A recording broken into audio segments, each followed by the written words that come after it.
عقد حاجي دان يرادا دوكيومنتري soo bixi doono tahriib ku saabsan maxaa ka dhehaysaa waxaan leeyahay tahriibka in la joojiyo dib badan buu leeyahay dhinacana shaqooyin in loo abuuro iyo waxtar maxaa yeelay dib badan weeye tahriib haddaan maqashadu waa culays dad badan baa dhintay dad badan baa maaragtay maqan oon maray waxaa loo haynin waxaan rajaynayaa in tahriibku istaago wixii uu ku istaagi lahaana laga shaqeeyo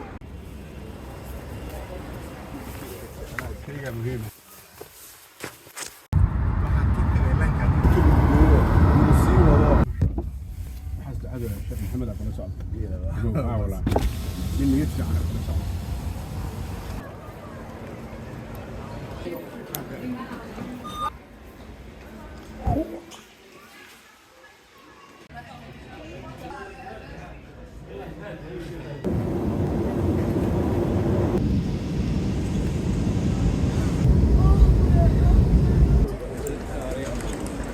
Yes. Yes. How are you? How are you, my friend? You're good? Yes. Good to see you, Haji. Good to see you. Good to see you. Good to see you. Yes. Chuck Rotar.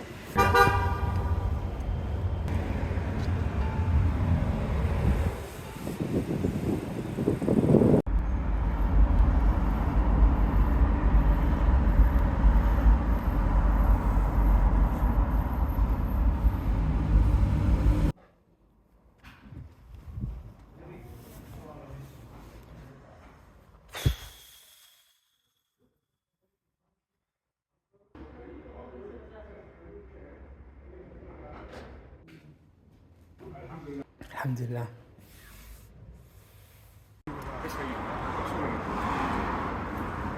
Hey superstar, what's current? بسم الله الرحمن الرحيم. فرحت بين نوع تاعي إنه معلمي قدام بيجي شغلي مجال أنقرة حروت دلك تركيا ومجال غرف بدن سكان الإنسان عودوا وسجال العتي صدق ما شاء الله وكل في عن ولا دينية ولا مهدي لا وحنا كبري أنا عمري دار ولا تسوي بني عاطمة صومالنا ملك استيادون كجوكتا أنكرنا وحنا كملتها مالها أي جوجان إلهي هالنبض يلا ما عرفتي كوي لما تقوليه كعيشة كوي هشية كوي دلك وده قول استسلام دلك أنا وكل الله كذب آمين. وحنا كفر أحسنها إن أنا هل كان كشيء إنه صاص عدد دوكيومنتري أمر فيلم لقد وبين مالك الدول وحاول كسب فيها تهريب كبرت الصوماليين على الديار الرجل الدمر مالك بدن بالتجي كينيا التجي وحالة تجي تريانيا وحالة تجي نرويج وحالة تجي إلى أستراليا أنكروا هذا اللي جوجو أنت وحى على جش قيني قابك يصير اللي هو استاي كرو تهريبك ودي بدي هاي المشاكل بدي هاي وحى لو وريستي اللي يردي تهريب رجل الدمر دبكي أي لكل مال شغلها صورة وحى قبتي صوصارها ماركتي دايركتورك ليبان عقمدية زاك سلة ورنتي waxaan marka rajaynayaa Zack Salad ama Liibaan Cagmadhiga hawsha uu qabtay markuu soo bandhiga dhawaan inay noqon doonto mid wax ka tarta guud ahaanba tahriibku sidoo ku istaagi lahaa iyo dhalinyarada tahriibaysa sababta keenaysa inay tahriibaan rag iyo dumar in la joojiyo taasuna waxay ku xiran tahay iskaashiga guud ahaanba dadka Soomaaliyeed meel kasta ay joogaan Zack Salad oo kaaga mahad celinaya documentary-gaaga iyo meelaha badan iyo waqtiga badan iyo waraysiga badan aad qaaday anigoo cagta xaajiyana aad aan ugu faraxsanahay marka aad soo saartay documentary-gana دوا dadku way daawan doonaan way ka mahad celin doonaan dadaalka aad samaysay bulshadana waxaad u tahay tusaale fiican Allah ku xafido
ganti sekarang. Ganti sekarang.